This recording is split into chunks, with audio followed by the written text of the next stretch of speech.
Você já acessou o nosso canal no YouTube? Edu.ação. Acesse, se inscreva, deixe o seu like, compartilhe o seu comentário. Hoje nós estaremos com convidados especiais. Eu sou a Fernanda. E eu sou a Maria Emília. Como a Fernanda disse, hoje uma super equipe está aqui conosco. São as professoras Carla, Rosana e Carolina. Essas mulheres são fantásticas e atuam na educação infantil. Sejam bem-vindas, obrigada por terem aceitado o nosso convite. E agora passamos a palavra para vocês. Eu sou a Carla, eu trabalho com a educação infantil há 30 anos. Iniciei com criança pequena e permaneço até hoje. Eu vejo o universo da criança pequena o universo mais rico do aprendizado. É onde a criança mais absorve, onde ela mais capta todas as mensagens que a gente transmite para eles. Eu sou a Rosana, também trabalho há 30 anos com educação. Já passei por várias fases, mas o meu amor eterno é a educação infantil. A criança, ela é muito receptiva. Então, o universo da educação infantil te dá essa possibilidade, te abre um leque de possibilidades, na verdade, onde você pode trabalhar com a criança o que você imaginar. E ela vai te dando muitas respostas e fazendo as perguntas que vai desenvolvê-la no passar do tempo. Eu sou a Carol e eu trabalho na educação infantil há 19 anos. E por mais que eu já tivesse algumas outras possibilidades ou cogitasse outras possibilidades de caminhar, né, pela educação, o bichinho da educação infantil é uma coisa muito forte, né? E eu não tenho outra possibilidade, eu não me imagino trabalhando com outra possibilidade senão com a educação infantil, pelo simples fato de que a gente tem a oportunidade de começar a auxiliar a formação, né, de pequenos indivíduos, né? E o que a gente, de certa maneira, faz de maneira extremamente espontânea, mas ao mesmo tempo debruçada em muito estudo, né, em muitas atualizações, porque eles são muito ligeiros, né, e eles vêm a cada ano de uma maneira muito diferente para a gente. A oportunidade que a gente tem de poder trabalhar com crianças muito pequenas faz com que a gente também se potencialize através deles, né? Porque eles são muito potentes, né? Só fazendo um adendo para a gente caminhar mais ou menos juntas aí, eu vejo a educação infantil como a fase primordial e a mais importante para o desenvolvimento humano, né? Acredito que vocês concordem comigo. Com certeza. Né? Eu tenho 12 anos também de experiência na educação infantil, porém, depois mudei de, né? E eu vejo hoje que os pais não dão ainda a devida importância. Por quê? Porque a maioria, ou menos, vamos dizer que hoje já diminuiu bastante, acham que levar o filho para a escola em idade de educação infantil é para ele brincar. Aí entra o brincar junto com o educar e com o cuidar, porque o brincar também é desenvolver. O educar e o brincar caminham juntos. Nós estávamos conversando anteriormente a gravação e o educar e o brincar, eles caminham juntos. Na educação infantil, principalmente. O cuidar também, né? E o cuidar o educar e o cuidar, né? E em que nesse sentido, até achei legal que a Carla comentou antes conosco nos bastidores ali, que a gente planeja o parque. Eu gostaria que vocês falassem a respeito da nossa conversa e para as pessoas também. Tá. Assim, antes de tudo, a gente nunca entra em sala de aula sem nos preparar, né? Tá? Vocês entram e brincam e... Não, nós temos toda uma intenção do que a gente vai fazer naquele dia. Então, a gente estuda o planejamento, a gente faz o diário, A gente prepara a sala de aula, o espaço para que a criança possa se sentir inserida, para que ela possa agir, e nós, dentro da nossa pedagogia do olhar, pedagogia da escuta, possa fazer com que ele cresça. A gente media, né, na verdade. Isso. A gente não ensina, né? Nós temos muito claro que o nosso papel dentro da sala de aula, claro, a gestão da sala de aula é completamente nossa, mas nós lá dentro somos, sim, adultos mediadores, né? Então, exatamente isso que a Carla tá falando. Em momento algum, a gente chega lá, né? Eu brinco muito, eu falo que dar aula, atuar na educação infantil não é fritar pastel, não é um dois, né? Existe todo um preparo, existe toda uma intencionalidade, desde uma simples massinha, né? Ah, mas ele brinca de massinha. E o que tem por trás dessa massinha? Qual é a intenção dessa massinha? Essa massinha foi dada? Essa massinha foi feita? Se essa massinha foi feita, por que ela foi feita? O que envolve fazer essa massinha? Né? Quais são as possibilidades que estão sendo apresentadas para essa criança, para esse bebê, mediante uma simples receita de massinha? Será que ele não está trabalhando a matemática? Será que ele não está trabalhando textura? Será que ele não está sentindo algum tipo de cheiro, né? Será que a gente está indo além, né? Porque a gente também, com essa nossa intencionalidade, a gente tem algumas coisas a cumprir. Mas a gente também sabe que a gente tem crianças que vão além, que transcendem. E isso é extremamente importante para a gente. Com certeza. Né? Isso é extremamente importante. A gente não enxerga essas crianças que chegam pra gente, principalmente esses bebês que chegam pra gente, como simples bebês. A gente vê uma potência em cada um. A gente tem, mediante o que a Carla falou, essa questão da pedagogia do olhar, a pedagogia da escuta, a gente refina diariamente o nosso olhar para essas nossas crianças. E quando eu falo as nossas crianças, não são só as minhas, não são só as da Rô e não são só as da Carla. A gente tem por hábito trabalhar isso de maneira muito conjunta. A gente está sempre muito junta, né? A gente, as nossas crianças, né? Então a gente consegue também, às vezes, o que falta em mim, vem a Carla, o que falta em mim vem a Rô. O trabalho em equipe, e a gente se né? completa, Isso também é né? importante. Isso. O trabalho em equipe, a visão, o que um percebe, o outro não percebe, e ajuda, complementa, auxilia no processo. E todas as atividades, elas têm uma intencionalidade. Então, nós temos a intencionalidade desde a hora que a criança chega na escola, ela não simplesmente chega, ela já tem uma acolhida e tem o porquê daquela acolhida. E assim é desenvolvido todas as atividades durante a tarde. A gente sabe que a gente aprende muito com o outro, né? A socialização dessas crianças é muito importante. Então, os meus alunos aprendem com os alunos da Carol, aprendem com os alunos da Carla, e chega uma hora que eles já não... Eles mesmos, assim, já vêm, pedem para Carla, pedem para Carol. Sim. Você faz um laço emocional com eles muito grande e muito forte, né? Eles não conhecem só as crianças da própria sala, mas das outras salas também.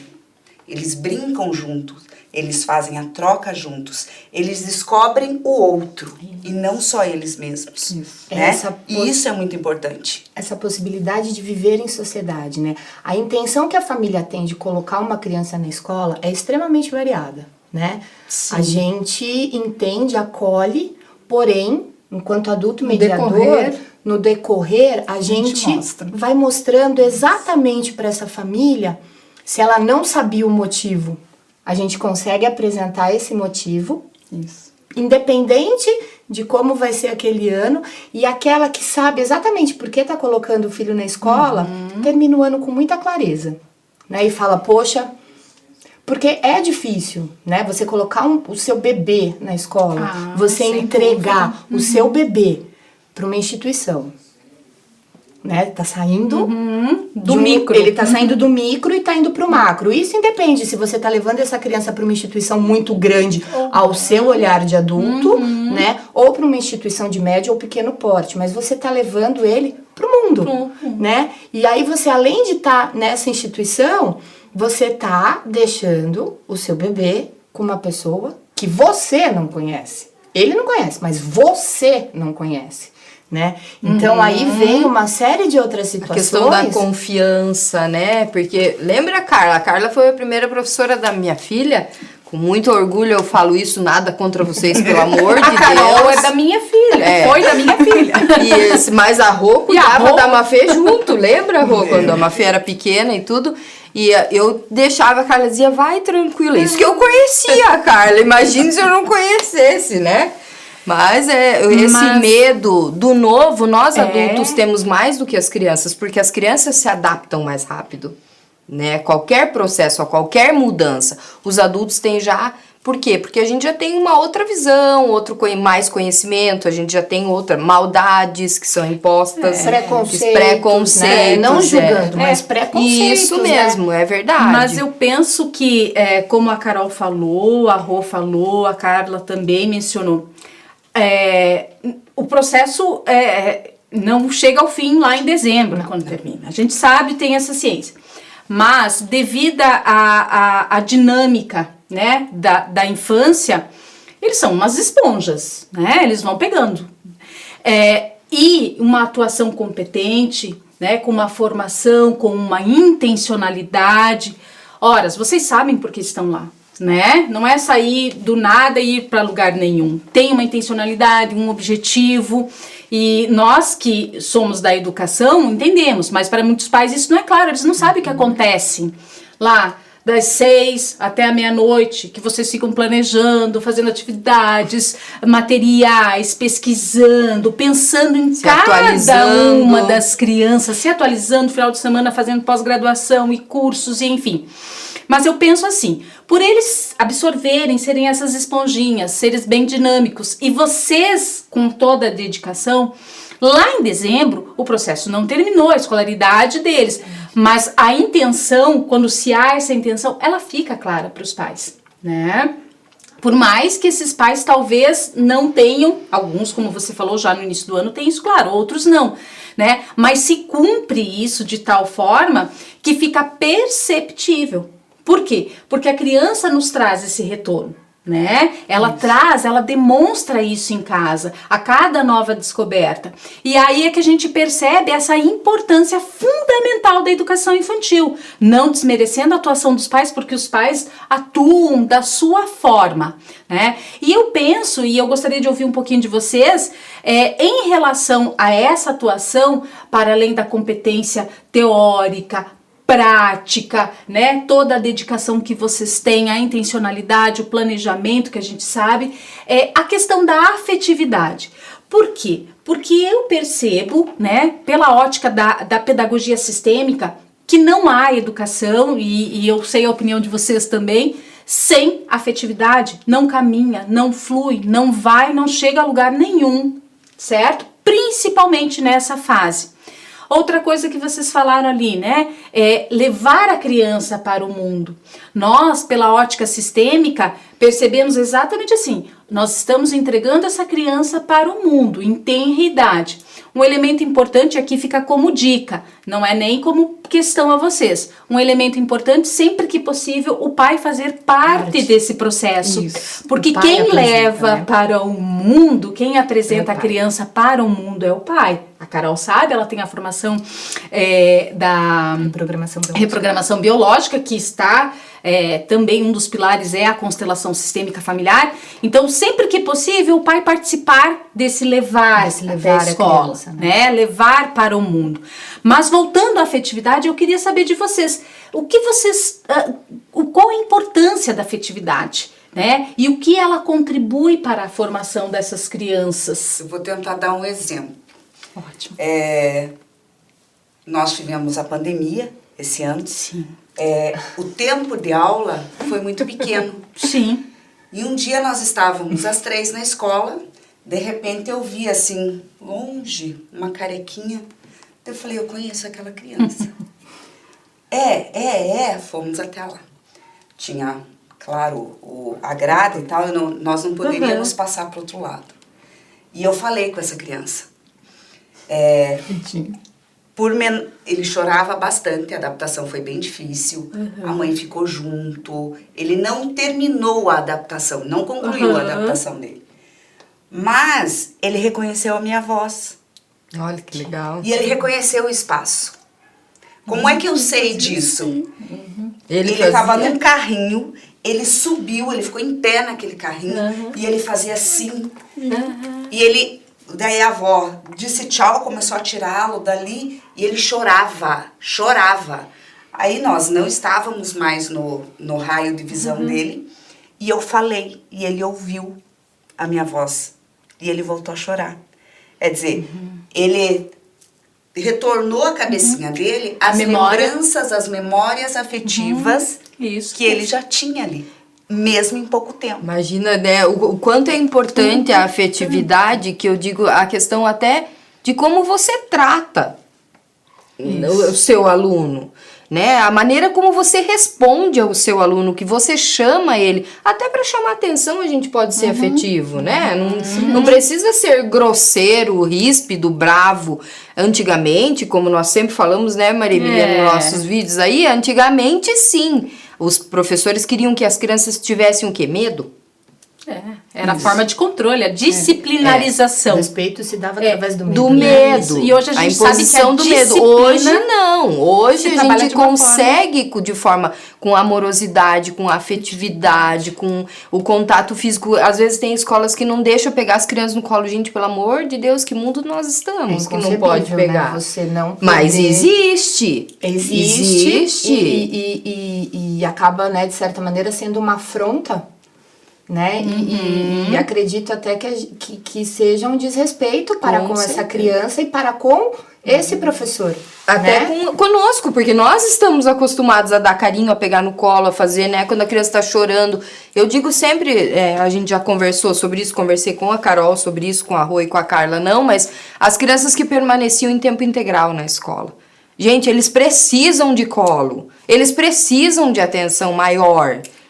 Esse colo, o toque, né, o acolhimento que faz parte do processo afetivo é muito frio, distante se você não chega na criança. Não é à toa que quando eu era pequena, esses primeiros anos escolares se chamava maternal, né? É verdade. Se chamava, eu estudei no maternal 1, maternal 2, e muitas vezes, né, tinha aquela coisa, né, da professora se aproximar dessa questão materna, a questão do tia, né?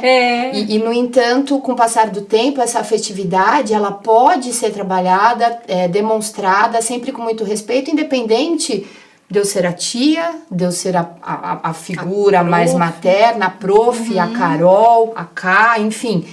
E a gente, nessa questão da afetividade, a gente não consegue... em hipótese alguma, desde o primeiro dia, acho que a gente conhece, né? A gente recebe inicialmente as famílias e a família que vem com a criança perde, né? Perdeu, desculpa. Eu primeiro vou ver teu filho. Desculpa. Que bom, que ótimo. Primeiro, é uma característica muito nossa, assim.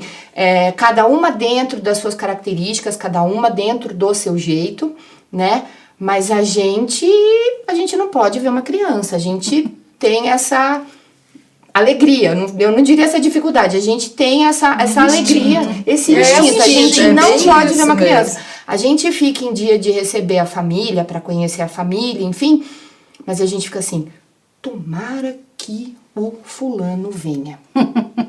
Né? Porque a gente quer saber quem é. Às vezes a gente viu a foto, só mas... a foto, o nome, né? E esse primeiro contato é bem importante extremamente também, importante, né? porque daí naqueles dias que se seguem através de uma inserção, que é um processo maravilhoso, né? É um processo maravilhoso. Há quem diga que é um processo de muito choro, de muito estresse, de muito cansaço.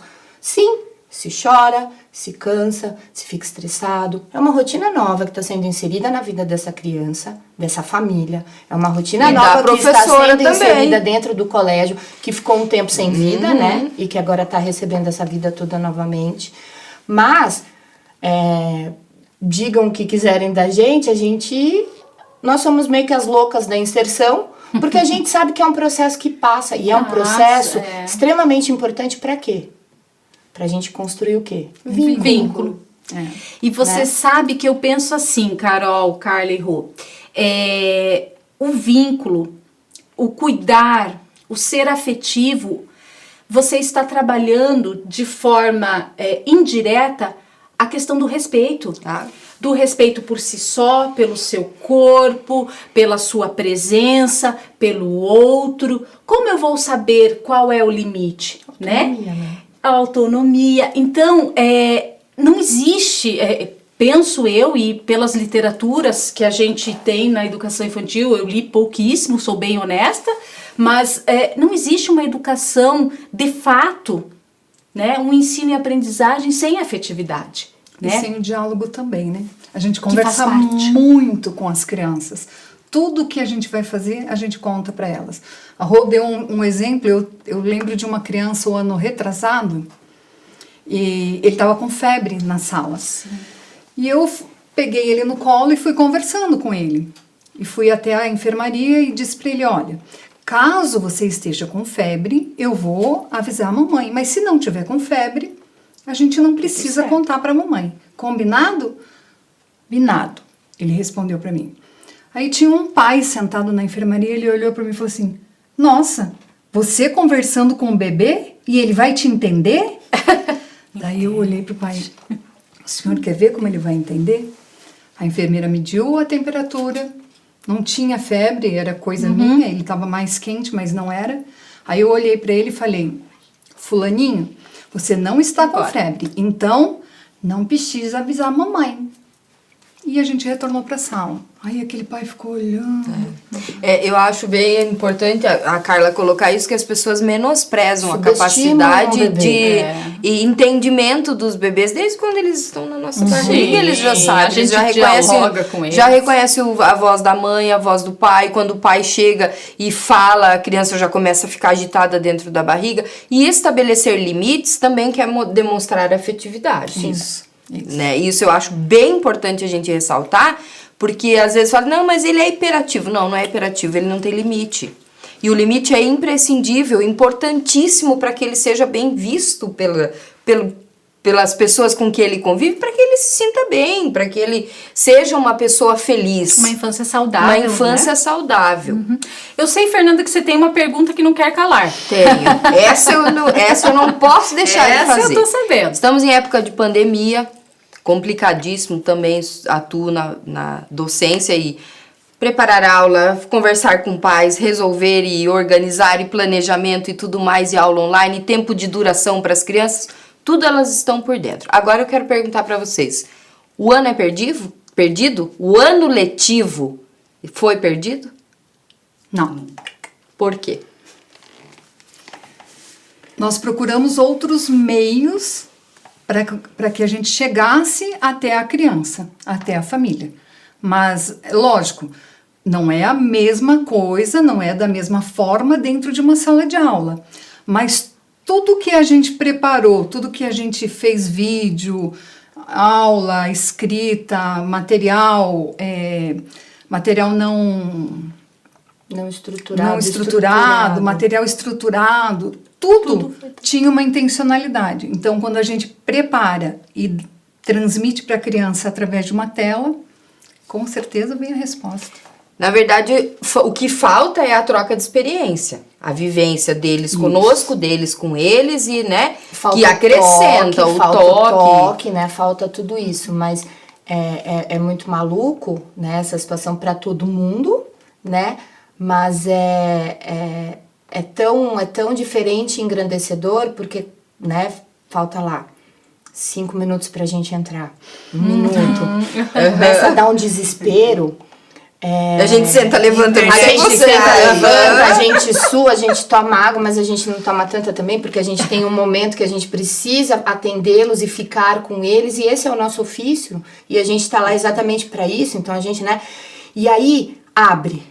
Aí eu olho pra rua, a Rô me olha, a Carla entra, e aparece uma criança. E a criança nos reconhece.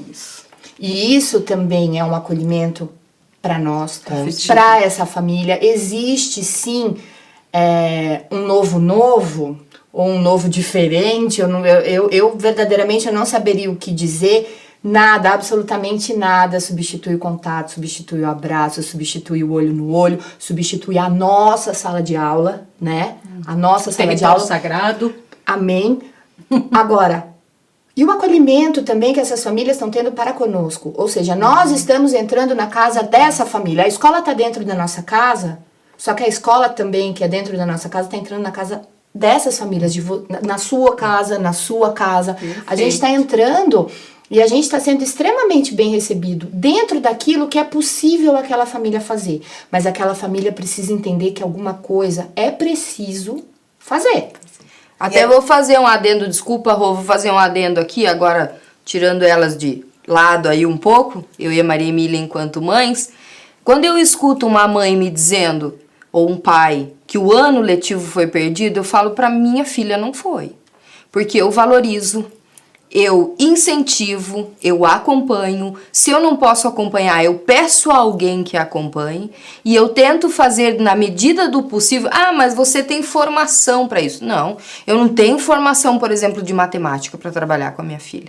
Então, o que eu faço? Eu assisto as aulas junto, eu leio, eu pesquiso, eu vou atrás. Até porque você é mãe da sua filha, você não é professora Exatamente. E assim, eu acho que para aqueles pais que mas ano que vem eu vou pedir para repetir. Quantos eu já ouvi isso? Eu falo, gente, não façam isso com os filhos de vocês. Primeiro, deixem a criança mostrar o que ela está aprendendo, incentivem, valorizem a leitura, a resolução de exercícios, de atividade, não só aquele momento da aula, porque é reduzido. É reduzido, porque como que nós vamos ficar a tarde inteira com as crianças com aula online? Seria muito cansativo. Exatamente. E não seria produtivo. Nós estamos vivenciando um ano atípico e, como tal, exigiu uma postura diferenciada de nós. Nós somos da área da docência? Sim, somos. Mas em casa somos mães. Exato. E enquanto mãe, enquanto pai, enfim, pais... não estou falando de obrigação, porque isso a gente faz de coração, muito mais do que obrigação. Isso. O acompanhamento, né? O também deixar, né? Vamos ver até onde vai para esse processo de autonomia, se virando, dialogando com o professor, anotando as suas tarefinhas. Tudo isso exigiu uma reorganização familiar, uma reorganização de postura também como profissional, mas principalmente como mãe, e um não deixar. Não deixar para repetir o próximo ano, não deixar para ver no que vai dar, e sim acompanhar, e isso exige paciência, dedicação e tempo. Nós sempre somos muito diretas aqui, quem não está com tempo disponível, com paciência, porque muitas vezes trabalha fora, mas arruma um tempinho, né? Que passe a testar, né? E a exercitar isso tudo, para que possa auxiliar o seu filho, porque senão não vai acontecer esse processo. Porque na educação infantil e nos anos iniciais, principalmente, nós precisamos estar ali, dando esse suporte, esse incentivo, esse apoio. Senão, e outra coisa, rola, a educação infantil, muitos dizem, mas não é obrigado, não precisa, vou cancelar a matrícula. Gente, não pensem assim. Pense maior, pense que os pré-requisitos básicos, conceitos, lateralidade, equilíbrio, coordenação motora, movimento de pinça, que mais? Autonomia. Tudo isso, a identidade, a valorização da família, a formação humanitária, trabalhado, a base na educação infantil. E todos esses elementos sustentam a educação para o resto da vida. Até o ensino superior, até o doutorado, a gente vai precisar de toda essa gama de trabalho feito na infância lá na frente. Quantas pessoas chegam num doutorado, num mestrado, vamos pensar aí lá adiante, e não tem a condição e o equilíbrio emocional de se relacionar, de apresentar um trabalho, de se fazer posicionar. De posicionamento. E aonde a gente acha esse preparo? Na educação infantil. Em grandíssima parte, como é que a Carol chama? Nas primeiríssimas infâncias. Pessoal, eu espero que vocês tenham gostado. O nosso canal segue no YouTube. Contamos com a sua visualização, com o seu incentivo, e assim vamos inovando a cada semana. Obrigada de coração, Carol, Rô, Carla, por vocês terem vindo aqui. E se vocês quiserem falar mais alguma coisa, estão... Nós é que agradecemos, né? Com Pela certeza. oportunidade. Foi uma delícia. Isso. Eu acho que eu gostaria muito de parabenizá-las e de reforçar para as pessoas que conseguem assistir o canal, né? Essa importância e a valorização que vocês dão para a educação infantil, principalmente para as primeiríssimas infâncias. A gente, enquanto não só professoras, não só pedagogas, enfim, a nossa formação, mas enquanto entusiastas da educação infantil, né, a gente acredita, sim, que é exatamente nessas primeiríssimas infâncias que muita coisa pode mudar, né, e que a gente... Hoje tudo acontece. Perfeito. Exatamente isso. Tudo acontece. Eu quero registrar também o meu agradecimento a vocês, Carol, Rô, Carla, e agradecer principalmente por tanto empenho e entusiasmo com a educação infantil, porque certamente vocês são, sem dúvida alguma, modelo, né, na educação infantil e modelo para muitas e muitas pessoas que vão seguir atuando na educação infantil. Gratidão. Obrigada. Obrigada. Obrigada.